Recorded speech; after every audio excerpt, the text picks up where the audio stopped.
So, Anthony, over to you. Okay, thank you, David. Hello, everybody. What this talk is the first of a series of 10 or 12 talks, and I'm not going to try and squash all 10 talks into our 40 minutes or so. So if I don't cover some of the ground that David mentioned, please forgive me. But what I'm going to do to start with is show you just a couple of slides that preceded my talks at U3A actually, and just to introduce the sort of things we're going to look at. The idea was we had it at a meeting where we were advertising what was in our talks, and this was my advertisement to try and get people to come along. Let's see if sharing's post-disabled participant screen sharing. Joe, can I screen share, please? I didn't know I had to ask you for that.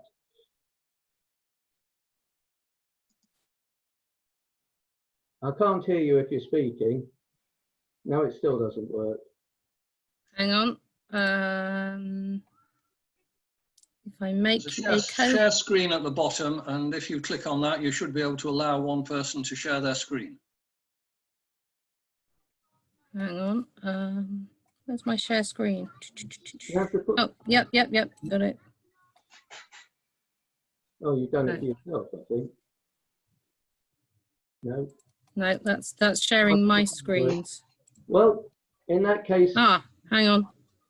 Yes. Shall I try again? Try again.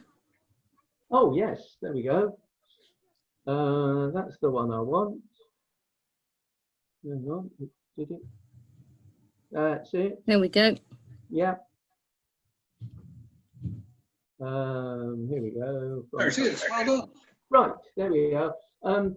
Oh goodness me, that's gone right to the end. There we are.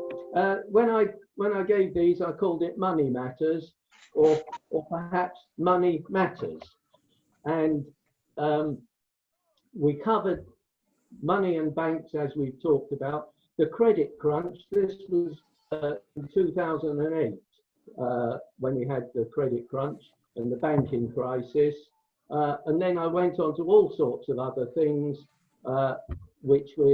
some of which I might touch on today, but basically not. So as I said at the time, we'll see on the way through our talk, we'll meet some highwaymen, talk about piles of gold, some pirates and shipwrecks, we'll go for a run, and we'll meet a giant or two. The rest of them, we're not going to deal with bubbles and tulips and the rest. So we'll come back. That's the end of the screen share, I hope. And I hope we're back on a full picture now. Yes. Good. So let's start off. I deliberately asked you to bring coins and notes, but I didn't ask you to bring checks. And if, Joe, you can mute everyone, what I want you to do is call out to me what is on the face of a check, apart from the magnetic numbers at the bottom. Just shout them out and we'll see how we get on. Lines. Payee. Payee, yes. Watermarks. Possibly. Oh, Leonard here, Anthony. Hi. Yeah. What else, anyone? Well, there's an amount of money. Sort code, money. Account number, address of the branch of the bank. Pay the bearer. Payer, name, and a signature of the payer. Thanks, Joe, that'll do. I've actually, nobody mentioned, hello, I can't share my screen again. Share. Yeah, maybe I can. That's it. I didn't want that one. How do I get rid of it? No, I can't do it. Sorry, nobody mentioned the date, of course, and the signature of the payer. Yeah. Right. So I was going to put this up on the screen, but that's what we've got. The date, the bank name, the bank address, of course, at the top. Then you've got the name of the payee, the amount, and the payer's signature. Having done that, I'm going to put it away and we'll come back to it. Oh, I can't quite see it because of the pictures. We'll come back to it later. Now, let me put it.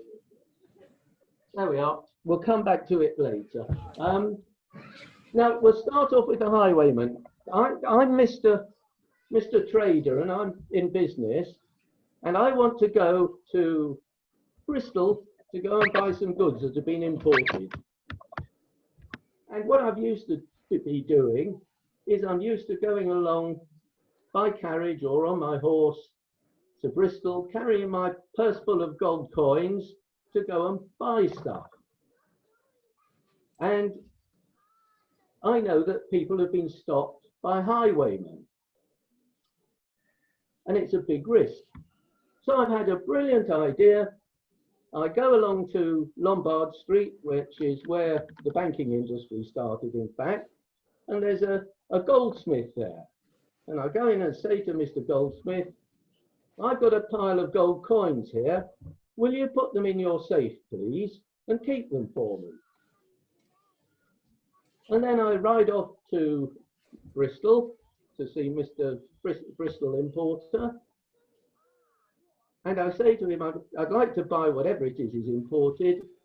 And instead of giving him gold coins, or I say to him, instead of giving you gold coins, I'll write you a letter so that you can go to Mr. Goldsmith in Lombard Street and he'll give you gold coins.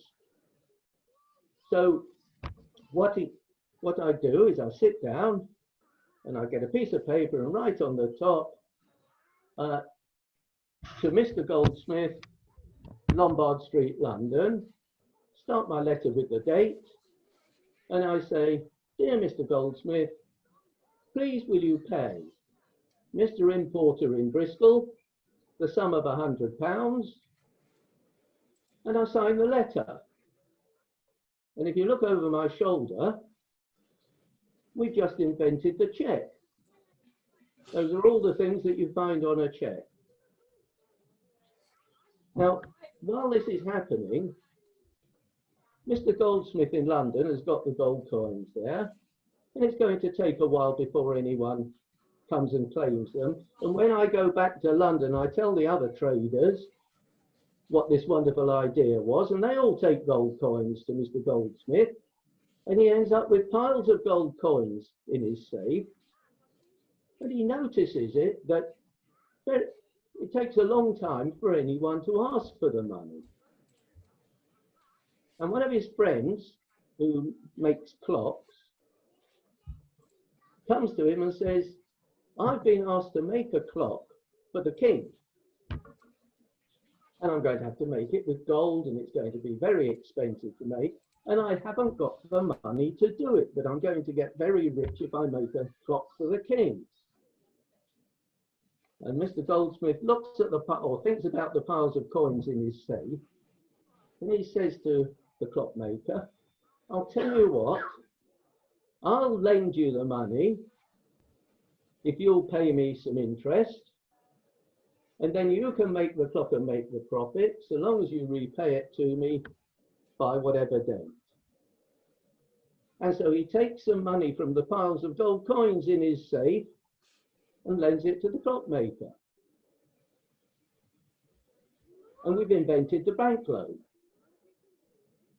Another one of his friends comes along to him and says, hello, I want to build some houses, but I haven't got the money to do it. And Mr. Goldsmith says to him, well, I can lend you, how much do you need? And he says, well, I'm going to need £500. And Mr. Goldsmith says, all right, well, I can lend you £500 and I'll charge you interest. And the builder says, well, I don't really need £500 now. I need it spread over the time I'm going to be doing the building. So if I can draw on the £500 over a period, that would be very useful. And they come to an agreement, and that's what's done. And there we are, we've invented a bank overdraft. So that's how banks started. And that's more or less how banks have worked up until the fairly recent times. Now, there were two sorts of banks that used to trade in England. There were the retail banks, which did that sort of business. And then there were the merchant banks. These were the Rothschild Bank, the Warburg Bank, and there were loads of others. They did a slightly different business. They used to take part in the business. They would either become a shareholder in it or would assess a risk of a big venture and get a big return because it was risky. And these were the merchant banks. Now, in 1986, we had what was known in the City of London as the Big Bang, when the two sorts of banks were merged. And if you think about it, the risks run by the commercial banks were quite different from the risks that were run by the merchant banks. But the government decided that, in fact, I think the whole financial world felt that they were losing out in the international trade if they didn't put everything together. So they were merged at that time. Now let's go back to thinking, growing out of the Goldsmith, Mr. Goldsmith's safe, grew up a system of banks, which didn't claim to be Goldsmiths. They opened up as banks. And various people, all sorts of people, started putting their money in the bank, knowing that they could draw the money out when they needed it. And then the idea was that they were confident, A, that the money would be kept safely because the bank had a safe, and B, that they could get their money when they wanted it. Now, what happened was these banks were not very big. And one day, the banker at one bank wasn't well. So he didn't go in and open his bank door. And people walking down the street noticed that a couple of people had tried to go into the bank and couldn't get in. And the word spread around very quickly that we can't get our money out of this bank. So what happens, everybody who's banking with that bank goes and queues up to get their money out. Now, from what we've heard, their money isn't necessarily there. It may have been lent to people. It'll be there in due course, but on any one day, it isn't necessarily there in cash. So there's a fear that they can't get their money out. And the mere fact that there's a queue has created a panic and a loss of confidence. And this happened on several occasions, and the government decided we can't have this, we can't have the danger of, for no real reason, banks failing because there's been a run on the banks. They've got the assets, but not in cash. They know they'll get the money in the future. And so what the government decided was that the banks can only close on certain specified days, Saturdays and Sundays, and some other days. Have you ever wondered why bank holidays are called bank holidays? Those are the other days. So banks were allowed to close, but only on specified days. And then the panic of a run on a bank, because it closed its doors temporarily, would go away. Now, when I started giving these talks, it wasn't when I started talking to U3A, but I was giving them to our employees in our firm of accountants, because we used to take in all sorts of youngsters who had no idea really of how the financial world worked. They were people who had qualified in all or had taken degrees in all sorts of other things. And so I felt that they need to understand these things. And when I started, I told this story of a run on a bank as being history. No one had seen a run on a bank for tens, hundreds of years. And then we all have lived through the run on the bank, known as Northern Rock. It was a building society, but similar business, because everybody wanted their money out at the same time. And there were other commercial problems there. But so what was history suddenly became part of a current life. The banking system is built on confidence that we know we can get our money when we need it. And apart from bringing in bank holidays, the government also did something else. They also formed the Bank of England. And it was formed as what was called a lender of last resort, which meant that if commercial banks ran out of money, the Bank of England would always lend the money so long as they gave security, which meant the paperwork relating to their loans or something like that. So in order to create stability in the banking system, we've got the Bank of England, which was formed in 1690 something. I think it was 1694. We're talking about the 17th century here when banking started. And the banking system has run fairly securely with a few crashes throughout the centuries since. Now, before I move on to other things, let me just talk about the pile of gold that I left with Mr. Goldsmith. Because at the same time that I was going to Bristol to spend that pile of gold, Mr. Clockmaker was using that gold to create his clock. So by some sort of alchemy, that money is being used twice, which is good for the economy, because if it's being used twice, there's more business being done. So the effect of banking is to have what's called a multiplier effect on the economy to make the economy run better. And that's partly how the Industrial Revolution was financed. And there's nothing wrong with it. It's just an effect of what was happening. Now,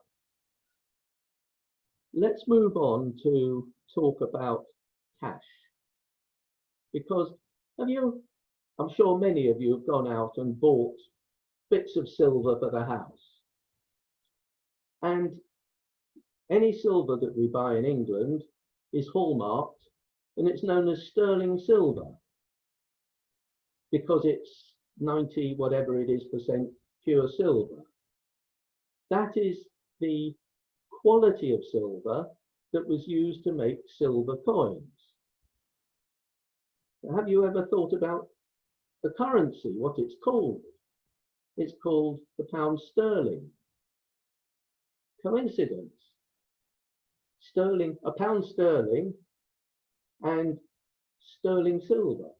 It's not a coincidence. The measure of weight we have is a pound. The measure of currency we have is a pound. It's not a coincidence. Long ago, a pound money used to be a pound of silver. And silver coins were made of sterling silver. And now I come to the pirates. The pirate has, in pantomime anyway, a parrot on his shoulder, and the parrot says, "Pieces of 8." I've actually got some pieces of 8 here that were given to me by a friend who used to dive on wrecks. These are not particularly good samples, and they won't be in focus because the magic of these computerized cameras focuses on my face. But these are pieces of 8. You'll see they're irregular shape. They're quite heavy, and 8 of them adds up to weigh a pound.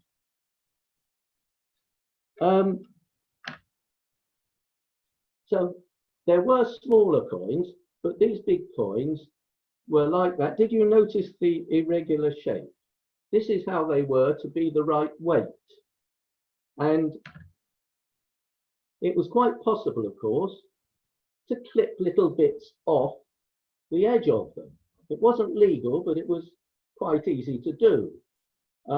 And so if you clipped a little bit of a coin off a coin, you could spend it as a small amount of silver, or clip lots of little bits off lots of coins to build up a more substantial sum. As I say, it wasn't legal, but it happened, and the revenue had to find a way of stopping it. It's too much bother to unmute everyone, but I would normally say, does anyone know what they did to stop it? And the answer is in the coins you've got there. If you look at a 5p or 5p, a pound coin, or a £2 coin, or a 10p coin, you'll find that they have milling round the edges. The roughness on the pound coin, it's on alternate facets, but the roughness is to stop people clipping bits off silver coins, and it used to be done on silver coins. Now, when the pieces of 8, oh, and pieces of 8, of course, for those of us of our age, remind us of a standard coin, which we used to have, the half crown, of which, of course, there were 8 in a pound. So when people received a coin with a bit clipped off, and they had coins of their own which hadn't had bits cut off, the one they'd spend would be the coin with a bit clipped off. And so what happened was, good coins were kept by people for savings, and bad coins tended to do the rounds. And that led to the saying that that bad money drives out good. The bad coins would be the ones that would do the rounds. And then, of course, after the coins, they started issuing notes. And it was the banks, individual banks. If I set up a bank, I could issue banknotes, and I saw some banknotes at the museum at Saffron Walden, where there was the Saffron Walden and Bishop Stortford Bank, which was opened by a Mr. Gibson, who moved into the area. I didn't scan this because it wasn't a very good copy, but you may be able to see what it says. And there are a number of different notes on display there from the Saffron Walden Bank. Now, what the notes say, and if you've got a note in front of you, just under where it says Bank of England, in very tiny print, I've actually got here, an old pound note. And in that square on its side there, it's got the words in a somewhat more prominent typeface. I promise to pay the bearer on demand the sum of, this one's £1. And it's signed by the cashier of the Bank of England. So if I go into the cashier of the Bank of England with my pound note and say, please can I have £1? What will he give me? He'll give me another pound note, or nowadays a 5 or a 20. But once upon a time, not so very long, if you went in with your pound note, you could get a gold sovereign, which was worth £1. Now, it was in 1931 that Britain came off the gold standard, as it was called. But up till that time, you could go down to the Bank of England and get a gold sovereign for your note. Now, that's rather nice, isn't it? The cashier of the Bank of England signs a piece of paper, and that's worth £1. Maybe I could pay my grocer like that. And why not? Now, this is where I would normally have a chat with my audience, but I'll just carry on. The reason why not is, although my grocer may know that if I gave him a signed piece of paper saying, I'll give you £1, I'm good at it. When he went to pay it to other people, and it went outside the circle of people who knew me, how would they have the confidence to know that I would have the pound to pay them? Now, this didn't exist with coins, because silver coins had an intrinsic value. The silver had a value. Gold coins, the gold had a value. But paper has no intrinsic value. Our modern coins, of course, aren't made of valuable metal, so they don't have any intrinsic value. And the reason why I couldn't sign a note saying I promise to pay on demand £1 and have it accepted widely is because people wouldn't have the confidence that I would have the money and it would work. And so the whole of our monetary system and the whole of the banking system works because we all have confidence that it will work. It seems like a circle that shouldn't fill us with joy and confidence, but it does work. Now, moving on to another thing about our notes. Our notes are all different colours, all different sizes, and this was done to help those visually impaired, so that by the size of the note, and if you can see the colour of it, you would know what the note was. And they also used to have, but they've dropped it in recent notes, they used to have different shapes printed on them. One was round, one was a square, one was a lozenge, one was a pyramid, to help people who were visually impaired.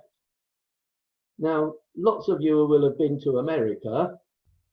What do the Americans do to help the visually impaired on their notes? Nothing. Does it matter? Not really, but we've always had this difference, and they don't. In Europe, they have a difference of size as well, and colour. As with so many other things, the Americans are different from us. Now, you've read in the papers about the LIBOR scandal, L-I-B-O-R. What is LIBOR? LIBOR, it's the initials of something which I will explain. It stands for London Interbank overnight rate. And it's the rate of interest which is charged by one bank to another if they lend money to from one to another. Because at night, when they cash up, the banks will, remember, with thinking back to all the individual little banks, they would, if they've had checks from other banks coming in, they would, each bank would owe other banks money. Now, if we come to the future, the current time, there's a period of the year when we all pay our tax, apart from people on PAYE, 31st of January and 31st of July. And if we think about our tax going in from all these people out of your bank account into the bank accounts at the Bank of England run by the government, that's a simplification. It doesn't quite work like that. But if all the money goes into the Bank of England, suddenly all the other banks are short of money. So they can go to the Bank of England and say, please will you lend us money overnight? Or they go to other banks and say, please will you lend us money overnight? And London being a big financial business, the overnight rate was, well, it varies depending on how much business people or money people want to borrow. And so the overnight rate is quite an important rate for banks. But it's also used for other business in the modern world.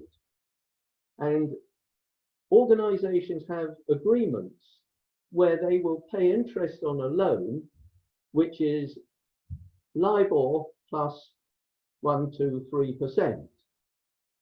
And so it matters what LIBOR rate is for even businesses, because they may have loans where that's how their rate is calculated. And the LIBOR is calculated within London, depending on supply and demand. And certain people worked out that if you do a big deal right at the end of the day, you can affect how LIBOR arrives at up or down. And I'm afraid that is, apart from being illegal, it's also an immoral way of doing things. But people did make a lot of money out of that, manipulating that, and people did end up in jail as a result of it. But I thought I'd mention it because people have heard of LIBOR and have no idea what it's about.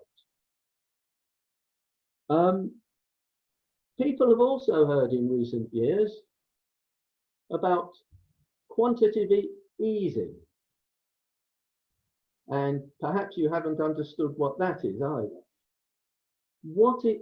No, let me tell you a story. You remember Greece was in a dire financial straits not so long ago. I'm not sure they're out of it now, but they were in a very bad way. And a German tourist went to Greece and he turned up in a little village and he said, I'm here doing business locally and I want to stay in a hotel. So he went into the hotel in this little village and said, I want to stay here for a night. Can I have a room? Here's a 200 euro note as a deposit. But before I stay, will you show me the room, please? And the lady hotel keeper took him upstairs to have a look at the room. At which point, the Mr. Hotel Keeper grabbed the note and ran out of the hotel and ran to the butcher and said, here's 200 euros off the money I owe you. And the butcher took it to the pharmacist and said, here's 200 euros off the money I owe you. And the pharmacist took it to the prostitute and said, here's 200 euros off the money I owe you. And the prostitute went to the hotel and gave it back to the hotel keeper and said, here's 200 euros off the money I owe you, because she'd been using rooms in the hotel. And by the time the German tourist came back downstairs again, his 200 euros were back on the desk, and he said, I'm sorry, the room isn't adequate for me. He picked up his 200 euros and left. And as a result of that, all those people owed 200 euros less than they'd owed at the beginning of the story. What's wrong with that? Nothing. And more or less, that's what quantitative easing was about. It was putting money into the system to help it work again. And it boosted the economy. Two other things we can talk about quickly. One is inflation. Now, we all feel inflation. If we can spend £1 on a bag of potatoes today, in a year's time, it will either cost a bit more than £1, or there'll be less potatoes in the bag, less weight in the bag. And that's inflation. And if it's kept at a lowish rate, it isn't too destructive. However, hyperinflation, as seen in Germany during the war and in some of the African countries more recently, and South American, that is caused by the government printing too much money. In the old days, it was literally printing because they just issued too many notes. Currently, you can effectively print money by issuing electronic money. If it's done within reason, it's okay. If it's done and gets out of control, then the rate of inflation goes up and up, because confidence in money is shrinking. People don't think that the pound in your hand today, to quote Harold Wilson, is worth the same as the pound in your hand will be next year. And there is a balancing act. When it was in the days of printing, literally printing notes, then you could see it happening. You could see more money being created and handed out.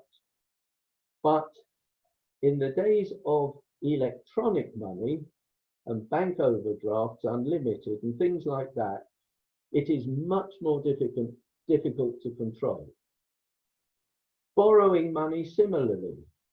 Governments, if they borrow money and pay interest, that's fine until people haven't got the confidence that they can repay it. Then if they go to borrow again, the interest rate charged will be higher and higher. So our entire financial system is based on having confidence that it works. It works because we have confidence in it, and we have confidence in it because it works. And on that point, I will stop, apart from a question before I throw it open. Does anybody recognize the phrase, standing on the shoulders of giants? And can anyone tell me why it is relevant to this talk? So I'm finishing off with a question before I invite you to ask questions. Joe, can we let everyone in, or let Dave? Have I got any volunteers to answer my question? Yeah. The first part, American president. Isaac Newton. It was a statement. Isaac Newton. It was a statement by Isaac Newton, is correct. He was the master of the Royal Mint. Pardon? He was the master of the Royal Mint. Yes, but that's not the reason why. No, he was Was on a being threatening acknowledged bit. in previous sentence. I can't hear anyone loud enough. It was I on a will tell you. three bit. I will tell you because if anyone definitely knew it, they'd shout it out. It was is Isaac Newton. in the middle round a £2 coin. Yeah. If you've got a £2 coin, you have a look round. It's printed on the million. It's Just a bit of trivia. I have said what I wanted to say today.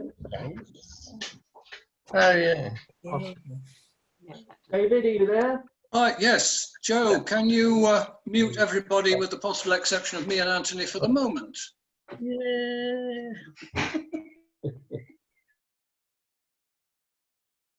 Great. Well, on behalf of all of us, first of all, a big thank you to Anthony for explaining how inflation is caused by a Greek prostitute and quantitative easing.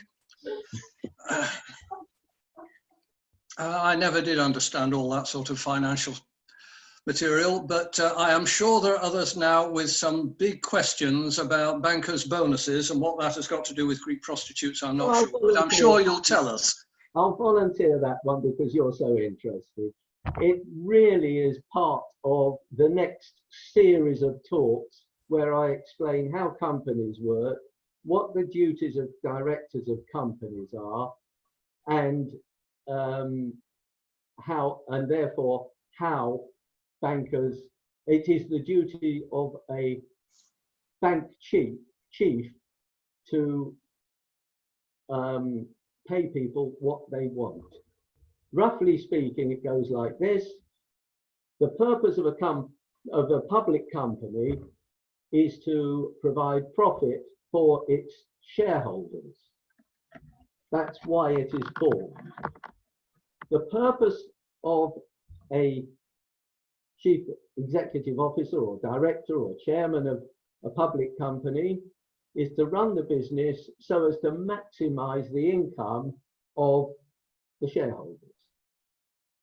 And after the bank crash, when banks, there was all this problem, certain banks closed departments and things.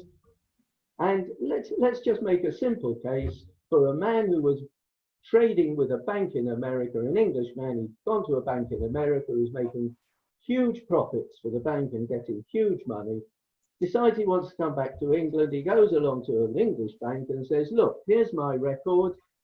I made £200 million profit every year for the past 5 years. Whether the stock market's been going up or down, I've always shown £200 million profit. I'll come and work for your bank, and all I want is a £50,000 salary and 50% of the profit I made. Now, the chief officer of the bank looks at that deal and says, if I can get him to come to the bank, I can make £100,000 profit in my bank that I wouldn't have made otherwise. So it could be a reasonable deal. But of course, he'll try and beat the man down, and in the end, they agree, all right, I'll get 20% of my 25% of the profit I make for the first 200 million, and after that, I'll get 50%. Now, whether it's right or moral or proper, the man has done what he wanted to do. He's sold his services for the best money he can get for himself. And the boss of the bank has done his duty by trying to maximize the profit of the bank. Now, everyone's done their duty, but does he deserve his bonus? There you are. Interesting question. Right, anybody else with questions, please raise a hand and Joe will unmute you. Irene. You won't be surprised to get this question from me, Anthony. If everything is based on this circular argument in capitalism of you've got to have the confidence breeds confidence, in fact, and if you've got confidence, then it works, and it works because you've got confidence. At some point, it's going to come crashing down, isn't it? Without benefit of people like me getting rid of it, it's going to defeat itself, isn't it? No, if it's run properly, it will. You can have hyperinflation in one country, but it doesn't affect the whole world. You can have rogue banks. There will be ups and downs, there always have been. But if you don't have a financial system, then you're placing your entire confidence in the government who's running the country or the world. That the world is based on having confidence in something or someone. But this is a bubble. But this is a bubble that can so easily burst. It is only a bubble if it gets inflated without people stopping it somehow. That is why we have regulators. They don't necessarily do their job sufficiently, but that's what regulators are there for. Great. More questions? Jacqueline. Well, this is a little bit different topic because economics with justice is a little different than money topic. What do you think of the tactics now, the present government paying all these enormous inflated sums? It's not quantitative easing, but paying into people on furlough and for not working and not changing things like the amount of taxes that people have to pay, which are really the most crippling thing in the economy. That will follow, I'm afraid. I think we're all going to end up paying more tax. Yes, but the taxes on production, on people's labor, is an unfair form of taxation. I'm talking about money. I don't want to get involved in tax. Yes, I know. Money is based on corporate views. I'm not saying I don't have views, but I'm not going to bring them up now. But paying paying all the money, these money payments that are made to people for not working now, what's going to happen with that? Well, think about it. They're not putting it under their bed, they're spending it. That money is going out to keep someone else employed. And that person is spending it and keeping someone else employed. But as Irene said, this inflated speculation, well. Very low income. Right, more questions must be. More questions? Yes, Michael Goodman. Hi, Anthony. Hello, Michael. You were very benign about quantitative easing. I don't understand why it isn't inflationary in itself, proportional to the amount of easing that's eased. Well, yes, I agree there is an element, that's an aspect of it, but in the same way as in my example in Greece, it wasn't inflationary, it went round. It's a balance thing, actually. If you put too much in, then it's inflationary. Because in a country like Greece, where the land values are much less, it's crazy to have the same payments made to the European Union. there are huge problems, but there are huge problems from that point of view. But it works in the United States of America, doesn't it? They have all sorts of different states with all sorts of different economies, but they've got one currency. They all use the same dollar. They all pay the same taxes. It does work. It can work. But I'm not convinced it can work in Europe. Right, Tony Sandel, please.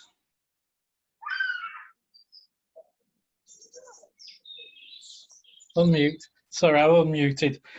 Can I just ask a question? What is the point of having savings these days should one just not spend everything and go in debt and just have a very nice time? Yeah. It's not dissimilar to the past, actually.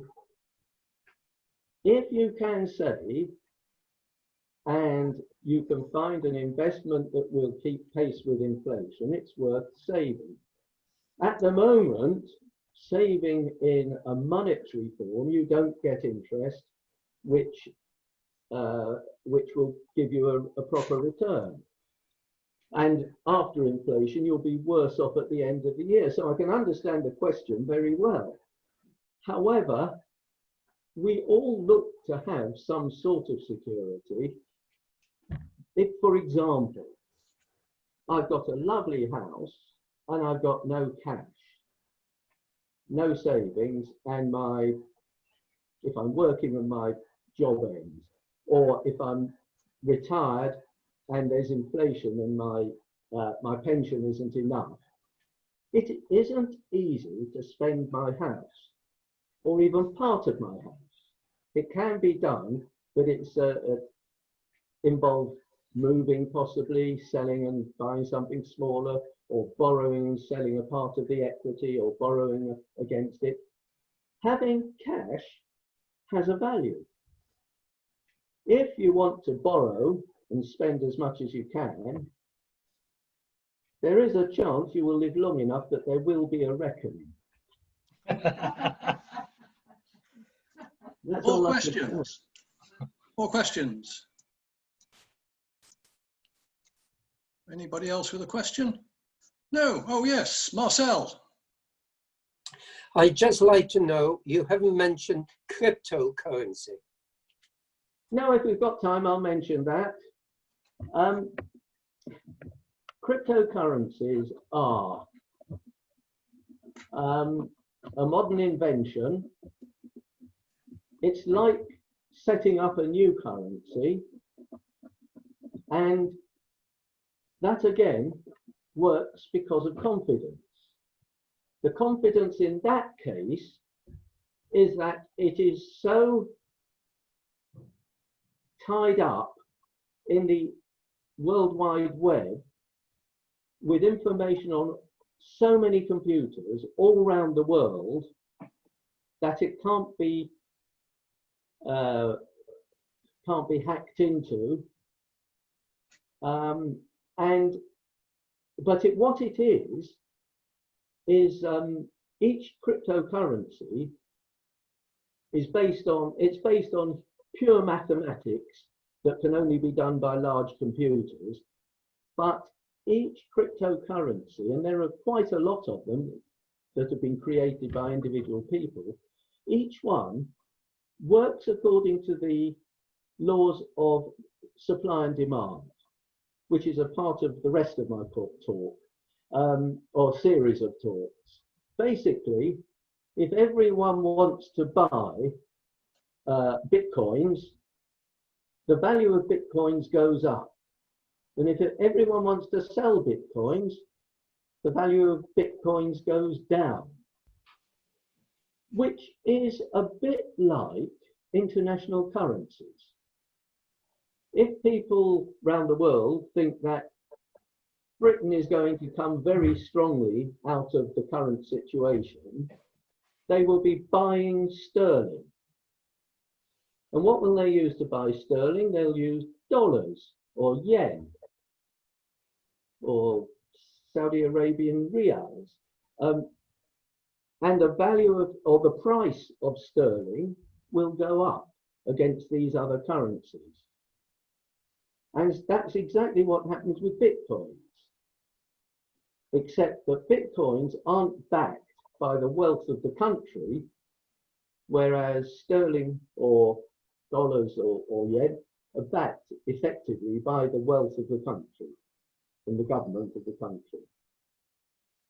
It is very complicated, and I may have given some of you some sort of idea of what I'm talking about. Would you buy a Bitcoin? No, there were plenty of people who bought a Bitcoin at £20,000 a time and it's now down at 4,000 or something. So they've lost 3/4 of their money. It's like buying shares, stocks and shares. They go up and down. No, they don't. Mine go down. Well, so did that guy's Bitcoins. You're right. More questions? Yes, Leonard. Hello, Anthony. It's Leonard Silver here. Thank you very much indeed for your very informative lecture, if I may say so. You started with, you just mentioned just now about the Bitcoins. You started off with a check, which is almost obsolete. But what about the middle? What about all the cash that we're using? The bronze, the small 5p pieces, etc. We've all got credit cards, which today we're using more and more and more. What do you feel will happen, or is it going to happen sooner than later?